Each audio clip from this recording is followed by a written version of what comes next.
مشترى أخيوة ناي بي بي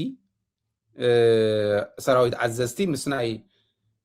زخدعو تقارو أبا ما غيرهم إلا زحلفة بعلة عسران حدن تقبري علة عسران حدن برهانون ريدوانن زاكو ويني ريدوان ناي دحنتي برهانو يتماجر شو ناي تعدي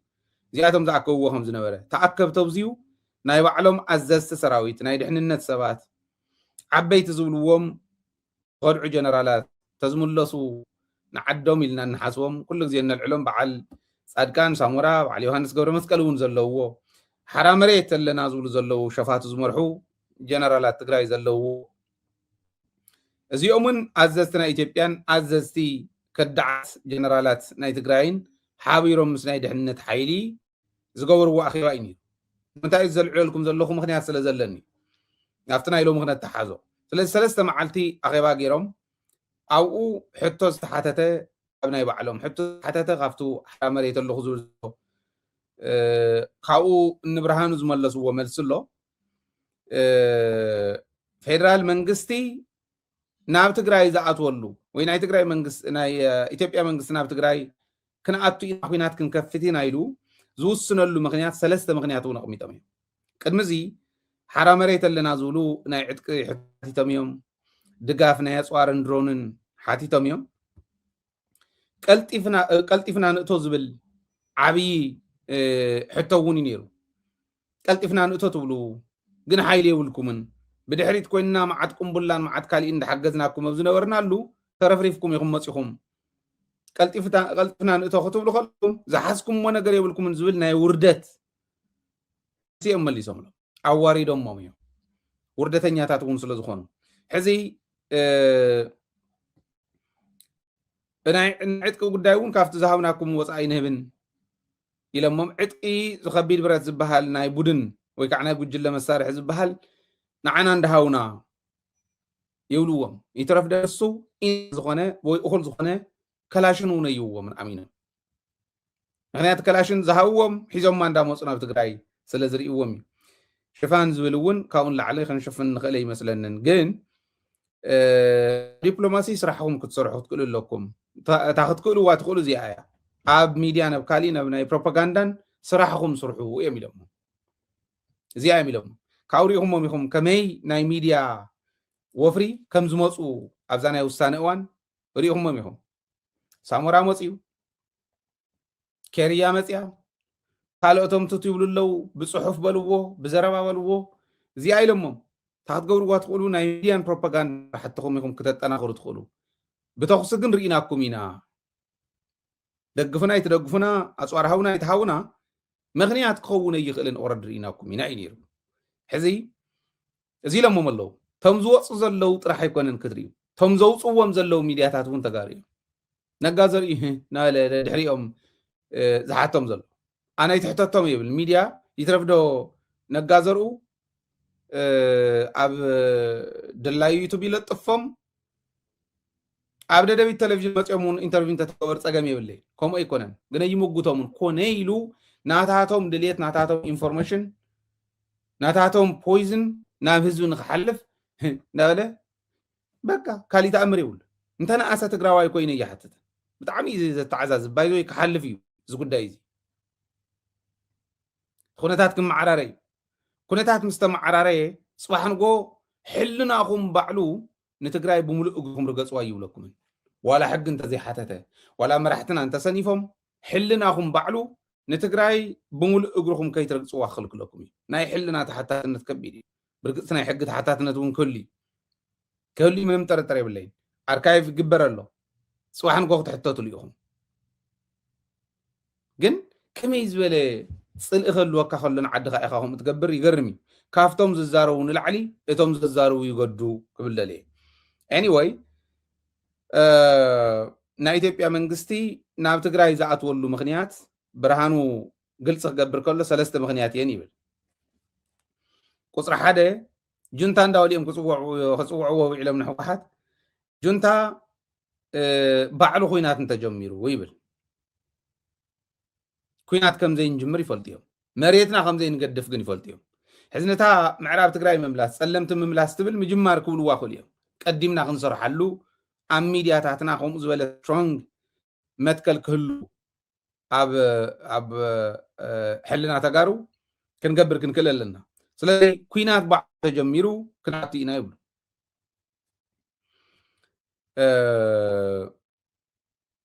ኩናት ጀመረ ኣትዮም ዝገብርዎ ነገር ኣለዎም ዲ ዝብል ክንሪኦ እንዲና ኩናት ባዕሉ ተጀሚሩ ክንኣቱ ኢና ይብሉ ኩናት ምጅማር ዝብል እውን ኣይገለፅዎን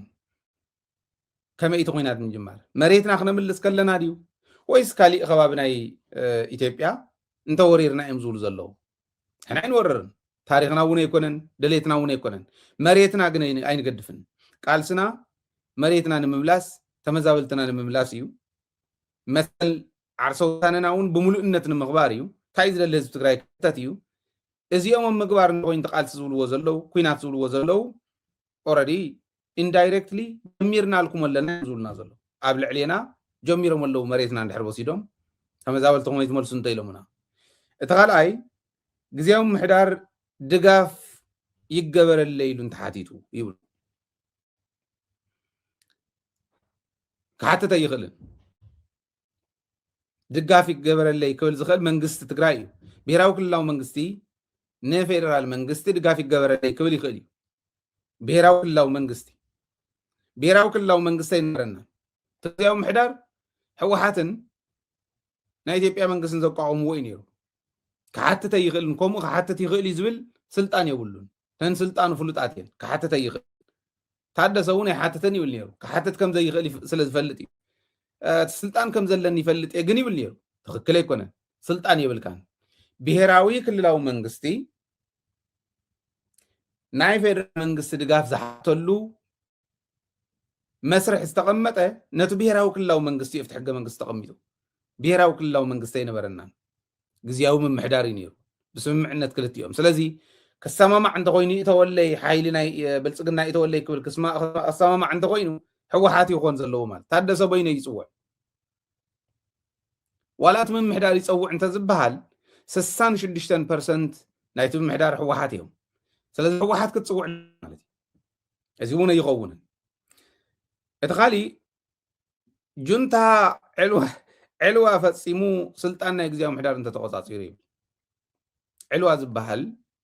ዕልዋ መንግስቲ ዝበሃል መንግስቲ ክህልወካ ከሎ እዩ ሂበካ ዝነበርኩ ስልጣን ግዜኻ ስለ ዝወዳእካ ልዕለየ ኣለኹ ኢሉ እዚኣ ኢሉ ሕወሓት ሂብዎ ዝነበረ ስልጣን ባዕሉ ሪኮመንድ ዝገበረ እንተደሰ ባዕሉ እታ ስልጣን ደጎ እውን ባዕሉ እያ ያው እንተኽፍት ኣይኮነትን ነገር ድልሊ እንተኮይኑ ግን ክገብርዎ ይኽእሉ ዶ ኣትዮም ኩናት ክኸፍቱ ይኽእሉ ዶ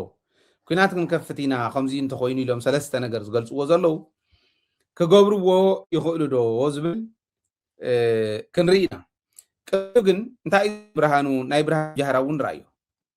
2013 ዛሬ በ2018 መፎከር የለበትም ያኔ እንኳን ቢፎክር ያምርበታል ሁሉ በእጁ ሁሉ በደጁ ነበር አሁን እንደዛ አይደለም መፎከር ዛሬ የሚፎክሩ ጀነራሎችን የዛሬ ፉከራ በትግራይ ህዝብ ዘንድ ጎበዝ ጀግና አያስብልም አያስብልም አያስገኝም ጀግንነት አያስገኝም ጎብለላ አያደርግም ምክንያቱም የ2013 ፉከራ በትግራይ ህዝብ ላይ ያመጣውን ጣጣ የትግራይ ህዝብ ሙሉ በሙሉ ገብቶታል ስለገባው የአሁኑ ፉከራ ተባባሪ አይደለም የትግራይ ህዝብ ይልቅ መውጫ መንገድ ነው የሚፈልገው አሁን ከገባበት መውጫ መንገድ ነው የሚፈልገው ኦኬ ክልተ ትርጉም የዝዋአነ ናይ ትግራይ ህዝቢ ካፍቱ ዝኣቶ ዓዘቕቲ ክወፅእ ስለ ዘይኽእል ህዝቢ ትግራይ ኣብ ኣና ተንገዳገደ እናሃለወ ተንከርከር እንዳበለ እንዳሃለወ ኣብ ኣና ሃለወ እንዳደቆስና ህዝቢ ካፍታ ዝኣቶ ዓዘቕቲ ንኸይወፅእ ክንገብር ኢና ዝብል ዕላማ ብልፅግና ኦሮሞ ኦህዴድ ብልፅግና እዩ ዝነግረና ዘሎ ብርሃኑ ባይዘወይ ኣይፈለጥዎን ኣይተረድእዎን እምበር ብሽም ህዝቢ ኦሮሞ እንዳነገዱ ኣብ ልዕሊ ህዝቢ ኦሮሞ ዓብይ ሓደጋ እዮም ዝሰርሑ ዘለዉ ዓብይ ሓደጋ እዮም ዝኹስኩስሉ ዘለዉ ህዝቢ ትግራይ ክለዓለ ይኽእልን ካብታ ዝኣተዋ ዓዘቕቲ ክወፅእ ይኽእልን ካብታ ዝኣተዋ ዓዘቕቲ ካብዚኣ ክወፅእ ተንከርከር እንተበለውን ኣብ ኣንዳ ደቆስና ክንከድ ኢና ኢልና ኢና ንኸድ ዘለና ህዝቢ ትግራይ ጨኒቕዎ ዘሎ ካብታ ዝኣተዋ ዓዘቕቲ ምውፃእ እዩ ሕዝቢ ፈኪርካ ዝኾን ነገር የለን እያ ተመለኽቱ እዚ ትዝበደልናዮ ትዝጨፍጨፍናዮ ካብቲ ዘለዎ ንኸይወፅእ ጌርና ንኽንደቕሶ ጌርና እዩ ስለዚ ክወፅእ ይኽእልን እቶም ዓድና ክነድሕን ኢና መሬትና ክነምልስ ኢና ተፈናቐልትና ክንመልስ ኢና ዝብሉ ዘለዉ ጀነራላት ትግራይ ክገብርዎ ይኽእሉን ከም 2013 ኣይኮነን ከዓይሉ ከም 2013 ኣይኮነን ብሓቂ እዩ ምክንያቱ ሓደ ብኢትዮጵያ ወገን እቶም ጀጋኑ ዘሰልጠንዎ እንተነኣሰ ናይቶም ጀጋኑ ጀነራላት ትግራይ ክእለት ብዝተወሰነ መልክዑ ብስልጠና መልክዑ ዝረኸበ ናይ ኢትዮጵያ ሰራዊት የለን ሕዚ ከም 2013 ኣይኮነን ኢትዮጵያ ዝነበራ ሰራዊት ዝነበራ ኣፅዋር ዝነበራ ኢኮኖሚ ከም 2013 ኣይኮነን ወዲቓ እያ ብግልባጡ እዩ ማለት እዩ በቲ ሓደ ገጽ ከዓ ትግራይ ክንሪኦ ከለና ትግራይ ከም 2013 ኣይኮነትን ከምቲ ዝብላ ዘሎ ወዲቓ ኣይኮነን ዘሎ ካብ 2013 ዝፈልዮ ሰራዊት ትግራይ ዝሰልጠነ ሰራዊት ናብ ኮማንዶ ተቐየረ ሰራዊት ከም ጀጋኑ ኢሎም ይደቀሱ ናብ ኮማንዶ ተቐየረ ሰራዊት ዘለዋ ብማዕዶ ዘይትንካእ 9,000 ፍሉይ ሓይሊ ጥራሕ ሒዛ እንተይኮነስ እኹል ዝኾነ ንትግራይ ሰራዊት ሒዛ ዘመናዊ ፅዋራ ሒዛ ካብቲ ማለት ተማሂራ እንተነኣሰ ብድሕሪኣ ዝወጋኣ ፀላኢ ዘይገደፈት ካብቲ ማለት ተማሂራ ጽምዶ ኢላ ሰላም ዝፈጠረት ብድሕሪኣ ብቅድሚኣ እውን ምስ ኣምሓራ ሰላም ክትፈጥር ትምኩር ዘላ ምስ ዓፋር እውን ሰላም ክትፈጥር ትምኩር ዘላ ትግራይ እያ ሕዚ ስለዚ ብዓቅሚ ደረጃ ብኢኮኖሚ ደረጃ ታዝነበረት ትግራይ እያ ካብቲ ሕዚ ዝኒሄ ዝበለፀ ኢኮኖሚ ይነበረናን እመኑን ይነበረናን ብሙሉእ እንፅር ገቢሉ ወሲድዎን ንሕና ትሕመቕና ሊኩዊድ ማኒ እቲ ካሽ ካብ ዕዳጋታት ትግራይ ከድርቕዎ ከለዉ ሽዑ እውን ኣይትረዳእና ባንዳን ምፍጣር ሓደ ምንቅስቃስ ስለውን ምግባር ክልተ ህልውናኻ ንክትጠፍእ ብገንዘብ እውን ክትሓዝ ከም ዘለካ ሰለስተ እንዳበለ ክኸድ ይኽእል እዩ ታስዋይ በጃኹም እንዶ ባጤራ ቀይሩ ዋላ ናይ ባዕልና ባጤራ ምስራሕ ግዜ የድልዮ እዩ ዓለም ለኻዊ ተቐባልነቱ ኣብ ዕዳጋ ዓለም ክሰርሕ እንድሕር ኮይኑ ተቐባልነቱ ናይ ባዕሉ ፕሮሲጀር ኣለዎ ዓለም ለኻዊ ተቐባልነት ዘለዎን ሃገራት ግን ባጤረአን ኣብ ትግራይ ኣትዩ ክሰርሕ እንድሕር ጌርካ ንዐን እውን ፅቡቅ እዩ ኢኮኖሚአን ዓበየ እዩ ዝኸድ ልክዕ ከምዚ ኣሜሪካ እኮ ፔትሮ ዶላር ኢላ ዶላር ዘለዎ ዲማንድ ብዓለም ዳዓበየ ኸይድ ኣይኮነትን ትሰርሖ ዘላ ነተን ሃገራት ኢኮኖሚ ፅቡቅ እዩ ትግራይ ተተጠቂማትለን ስለዚ ናይ ኢትዮጵያ ቅርሺ ናይ ሱዳን ፓውንድ ናይ ኤርትራ ናቕፋ ክሰርሕ ምግባር ዋላ ዶላር እውን ክሰርሕ ምግባር እዚኣ እንደግበሩ ኢልና ኢና ተስፋ ኣለዎ ንውትውት እንዲና ዘለና በብመዓልቱ እንዲና ንሓትት ዘለና ደደቢት ሚድያ ኣየቋረፅናን እዚ ግበሩ ምባል ነዊሕ ግዜ ጌርና ኣለና ባጤራ ቀይሩ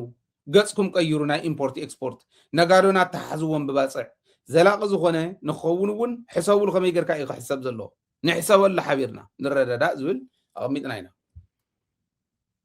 ስለዚ በትዩ ወለ በትዩ ግን ንዙይ እንድሕር ገይሮሞ እንተነኣሰ ትግራይ ከም ትማሊ ኣይኮነትን ካብ ትማሊ ከዓ ተማሂርና ኢና ብኢትዮጵያ ወገን ክትምለሱ ከለኹም ዝነበራ ሓይሊ ናይ በዓል ሓይሊ ጥራሕ ኣይኮነን ዓደኹደኽ ኢሉ ናይ ወፃእ ሓይሊ ዝተጠቀመቶም እውን ናይ ውሽጢ ሓይሊ ይኹን ናይ ወፃእ ሓይሊ ኩሎም ተሰባቢሮም እዮም ጽምዶ ኣፍሪስና ጽምዶ ክንፈጥር ከለና ኢትዮጵያ ናበይ ትወድቕ ከም ዘላ ፍሉጥ እዩ ጽምዶ ኣፍሪስካ ጽምዶ ክፍጠር ከሎ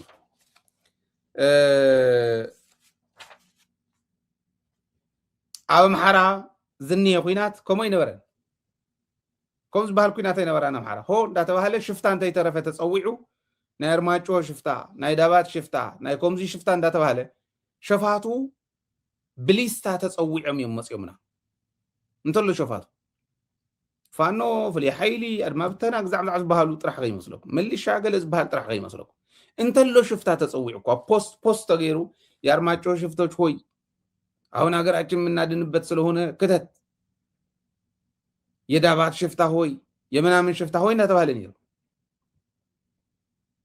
ናይ ውሽጢ ሓይሊ ካብ ጫፍ ናብ ጫፍ ኢትዮጵያ ኣዋፅያ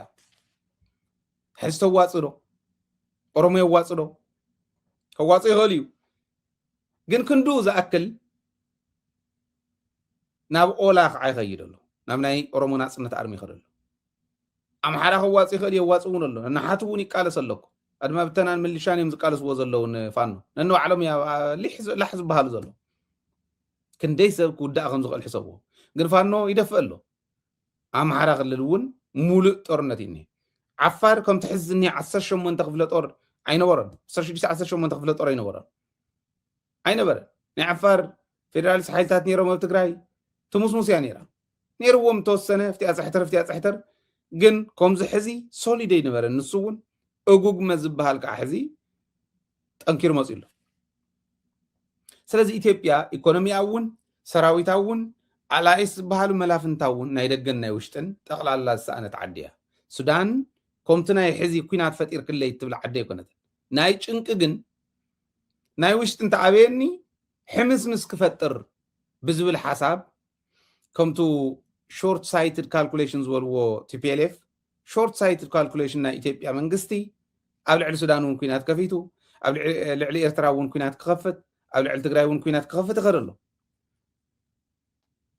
ዝደፍኦ ኣለዎ ዝደፍኦ ሓይሊ ኣለዎ እቲ ዝደፍኦ ሓይሊ ናይ ኤምሬትስ ሓይሊ ምዃኑ ጀዋር ይገልጽ እቲ ናይ ብርሃኑ ጃህራ ግዲ የብልካን ከምቲ ማለ ይኮነን ትኽክል እዩ ይትረፍደቶም ጀጋኑ ኣነ ውዚ ኮይነ ብደንቢ ካልኩሌሽኑ ክርዳእኒ ዝኽእል ዓይነት ውድቀት ዘለዎ ዓዲ ሒዝካ ጃህራ እየድልን እዩ ጀዋር እውን ከምኡ ትግራይም ሆነ ከኤርትራ ጋር የመግጠም አቅሙም ፍላጎቱም የለውም አብይ አህመድ አቅም የለውም ፍላጎቱ የዩናይትድ አረብ ኤምሬትስ ነው ዩናይትድ አረብ ኤምሬትስ የላከችው የሷ ተላላኪ ሆኖ የሚፈጽመው ካልሆነ በስተቀር ከትግራይ ከኤርትራ ጋር የመግጠም አቅም የለውም ይብሎ ጀዋር እስማዩ ከንዳ ሀገራት በተለይ ኢትዮጵያ ሉዓላዊነቷን አሳልፋ ሸጣለች ለኤምሬትስ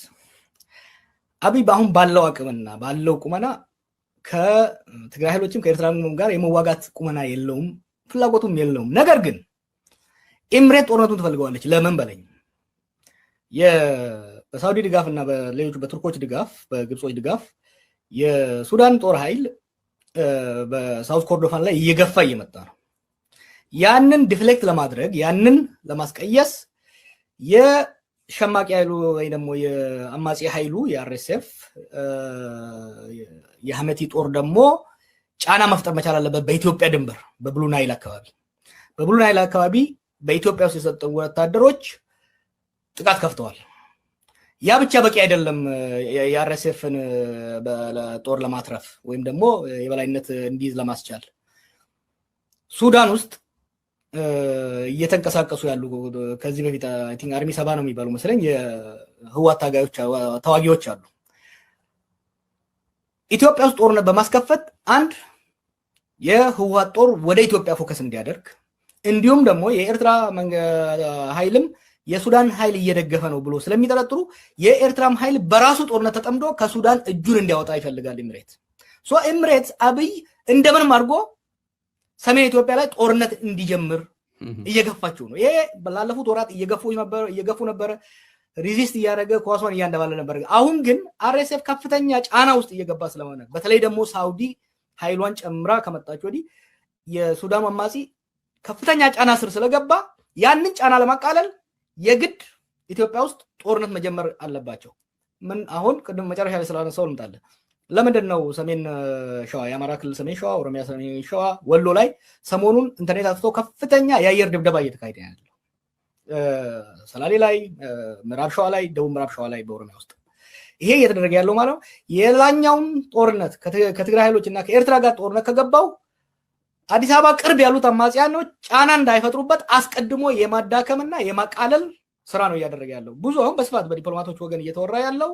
ከአፍሪካ ዩኒየን ስብሰባ አይ ቲንክ ከሳምንት በኋላ ያ ከተጠናቀቀ በኋላ ወደ ጦርነት እንገባለን የሚል ነገር ነው እየተናገሩ ያሉት የአብይ መልእክተኞች ማለት ነው። እና አሁን የምታየው አብይ ሳይወደው በአዛዦቹና በአሽከርካሪዎቹ የኢምሬት ሰዎች ተገፍቶ ወደ ጦርነት እየገባ መሆኑን የምናየው። ኦኬ፣ ስለዚህ እታ ዋና ደፋኢት ዋና በዓልቲ ዋና ናይቱ ክፍጠር ዝኽእል ኩናት ኤሚሬትስ እያ እዩ። እሱ ፅቡቅ ነገር እንታይ መሲልኩም? ኤሚሬትስ ኣብ ሰሜን ኢትዮጵያ ኩናት ክኽፈት ትደሊ እያ ይብለና ዘሎ። ነዚዩ እቶም ሰሜን ክኽፈት ትደልዮ ንምስላጥ ኣብ ጥቃ ኣዲስ ኣበባ ዘለው ዓመፅቲ ዝብልዎም ንሶም ፋኖን ኦላን ነዚኦም ንምጥፋእ ናይ ኣየር ናይ ድሮን ደብዳባት ቀኒ እዩ ሕጅውን ኣሎ። ናብ ትግራይ ክትመፅእ ንፋኖ ክትስዕር፣ ንኦላ ክትስዕር፣ ንናይ ዓፋር ሓይልን ካልኦት ሓይልታትን ክትስዕር ናይ ግድን እዩ። ነዚኦም ዘይሰዓረት ንትግራይ እንተተንኩሳ ትግራይ እያ ትፈትሕ። ትግራይ መላእ ኢትዮጵያ እንተዝዘምት እንተዝወፍር ናብ ትግራይ ኤርትራ እንተዘይትሕወስ ኣነ ዝብሎ ይኮነን ኣብይ ዝበሎ በዓሉ ዘንድሮ የኤርትራ ሰራዊት የኤርትራ መንግስት ያግዘን ኑሮ ምን ሊፈጠር እንደሚችል ማሰቡ ይከብዳል ገሊፅዎ ነይሩ። ደብረ ብርሃን እውን በፂ ዋላ ኤርትራ እውን እንዳሓገዘት ሶማልያ እንዳሓገዘት ዩናይትድ ዓረብ ካልኦትን እንዳሓገዛ ንትግራይ ሕዚ ናይ ፋኖ ጉዳይ ዘይኣለየ ናይ ኦላ ጉዳይ ዘይኣለየ ኦኬ ናይ ካልኦት ሓይልታት ኣብ ኢትዮጵያ ዝንቀሳቀሱ ዘለው ዘይኣለየ ናብ ትግራይ ክመፅእ እሞ ኩናት ክኸፍት እዩ ኢለ ኣምንን ኣነ። ጀዋር እውን ከምኡ ዝብል ነበረ። ሓያል እዩ ምስ ትግራይ ምቅጣም መልሳ ይፈልጣ እዩ እሞ ከዓ ብድሕሪት ኤርትራ ትበሃል ደጋፊት እምበር ወጋኢት ዘይኮነት ኣብ ዘላትሉ ኣምሓራ ምስ ትግራይ ተስማዕሚዑ ዝኸደሉ ዓፋር ምስ ትግራይ ተስማዕሚዑ ዝኸደሉ ክንደይ ናይ ዝኣክሉ ዝገብር ከም ዝኽእል ይፈልጥ እዩ። ፈልጥዋ እዮም ተነኣሰ ታሪክ ትግራይ ዝፈልጡ ምሩኻት እዮም። ናይ ትግራይ ምሩኻት መብዛሕትኦም ጀነራላት መብዛሕትኦም ኣብ ኢትዮጵያ መሪሕነት ዝኔው ጀነራላት ምሩኻት ትግራይ እዮም። ገሊኦም ከዓ ምሩኻት ኤርትራ እዮም ከም በዓል ባጫ ዝበሉ በዓል ብርሃኑ፣ በዓል ኣለምሸት ደግፌ፣ በዓል ጌታቸው ጉዴና ካልኦት ከዓ እዚኣቶም ናይ ህወሓት ምሩኻት እዮም። ሳውድብታ ዝጥዋ እያ ከምቱ ሌጮ ዝበሎ ትማሊ ወያኔ ተስፋ ይቆርፅም ይብል ነይሩ። ትማሊ ከም ዝሰማዕኹሞ ወያነ ተስፋ ይቆርፅን ትኽክል እዩ ሓቂ እዩ ሌንጮ ለታ ትዋን ግን ወያነ ከም ትማሊ ኣይኮነን ሕዚ ከምቱ ናይ 2013 ኣይኮነን ብርሃኑ ዝበሉ ምእንታን ክነቕምጠሉ ደልየ እዚ ተዋና ሕዚ ሬድዋ መን እዩ ጀዋር ከዓ ዝብሎ ዘሎ አርኤስኤፍ ክዕወት ኣብ ሱዳን ንሱዳን መንግስቲ ሕዮም ዝበሃሉ ኤርትራን ትግራይን ጦርነት ክኽፈሎም ናይ ግድን ይብል ዓቕሚ ክስእን ከሎ እዩ ክገድፎ ንሱዳን ከይዲ ዝተንኮሰ ናብ ሱዳን ናይ ድሮን ጥቃዓት ዝፈፀመ ኣብይ ይሕግዝ ኣለኹ እዩ። እቲ ኩነታት ላዕላይ ውጥረት ክነግስ እሞ ሰራዊት ሱዳን ነዚኦም ዝተመለሰ አርኤስኤፍ እንዳደፍአ ክመፅእ እዩ ግን ይድፋእ እዩ ዘሎ። ከመይ ገይሩ ነታ ዓዲ እናጎተተ ጦርነት የምፃላ ከም ዘሎ ሕሰቡ። ካብ ባህር ዳር ተላዒለን ካርቱም ከይደን ተወቂዐን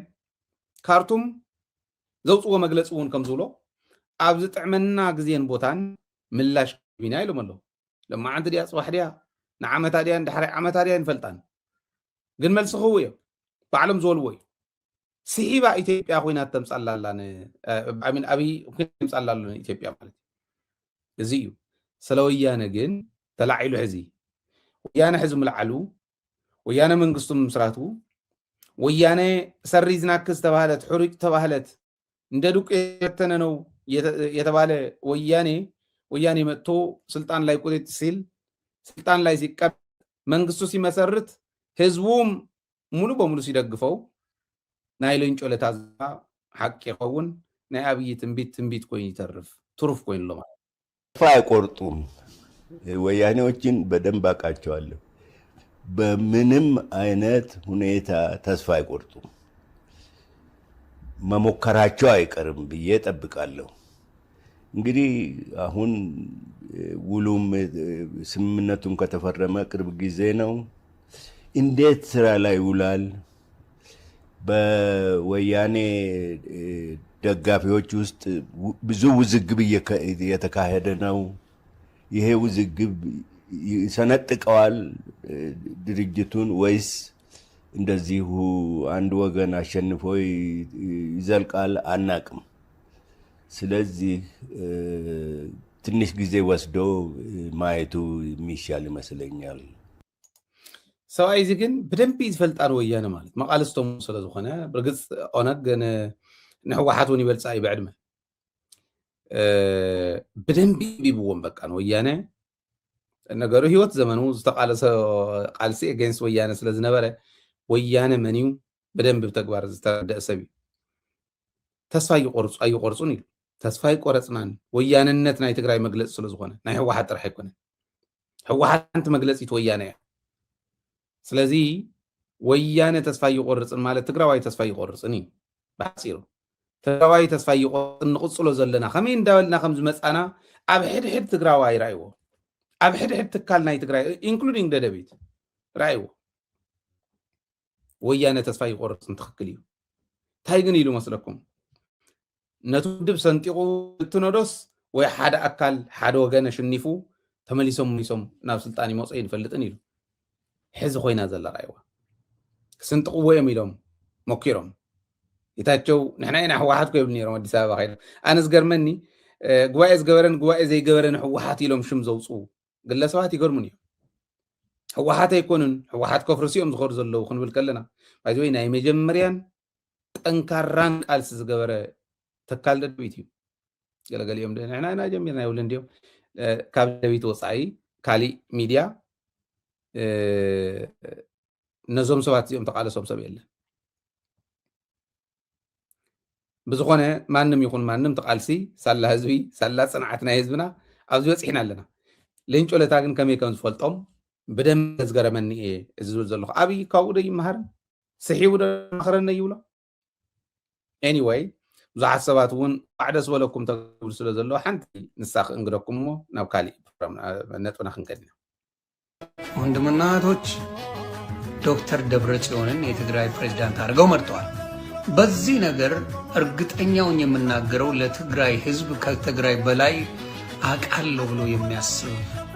መኖሩን ሳይ ያስቀኛል። ደዱም ጠሉም በአሁን ሰዓት ለትግራይ ከነ ደብረጽዮን በላይ ያስባል ብዬ የማስበው የኢትዮጵያ መንግስት የለም። አማራው ክልል ላይ ይሄ ነገር ቢደረግልኝ እጅግ ደስ ይለኛል። የአማራው ህዝብ የመረጠው እዛ ቦታ ላይ ቢቀመጥ የአማራ በዚህ ደረጃ አይፈናቀልም፣ አይገደልም፣ አትግባ አዲስ አበባ አይባልም። ብዙ ነገሮች ይስተካከሉለት ነበር፣ እየተመረጠ አይሞትም ነበር። ስለዚህ ይሄ ነገር ትግራይ ላይ የተደረገው ነገር ሌላ ቦታ ላይም እንዲቀጥል ምኞቴ ነው። የትግራይ ወንድምና እህቶች እንኳን ደስ አላችሁ በዚህ ነገር እንኳን አብሮ ደስ ያለን። ኤኒዌይ ሓቂ እዩ ካብ ደብረጽዮን ንላዕሊ ኣነ ዝሓስበሉ ንህዝቢ ትግራይ ኢሉ ኣብይ እንተመፂስ ናይ ድንቁርኑ ጫፍ ምዃኑ እዩ ዝነግረና ዘሎ ሓቁ። እዚ ካብቲ ትግራዋይ ንላዕሊ ንሕና ኢና ንትግራይ ንሓስበላ ኢሎም ኣዲስ ኣበባ ኮይኑ ዝፍክሩ ናይ ኣብይ ኣሕመድ ተጋሩን ኣብይ ኣሕመድን ክኾን ከም ዘይኽእል ማንም ከም ዘይኣምኖ ግብረ እኮኦም ሒዞም ይመርቁ ዝብል መልእኽቲ ይዝቦም ዘሎ ትኽክል እዩ ባህሊ ኣነ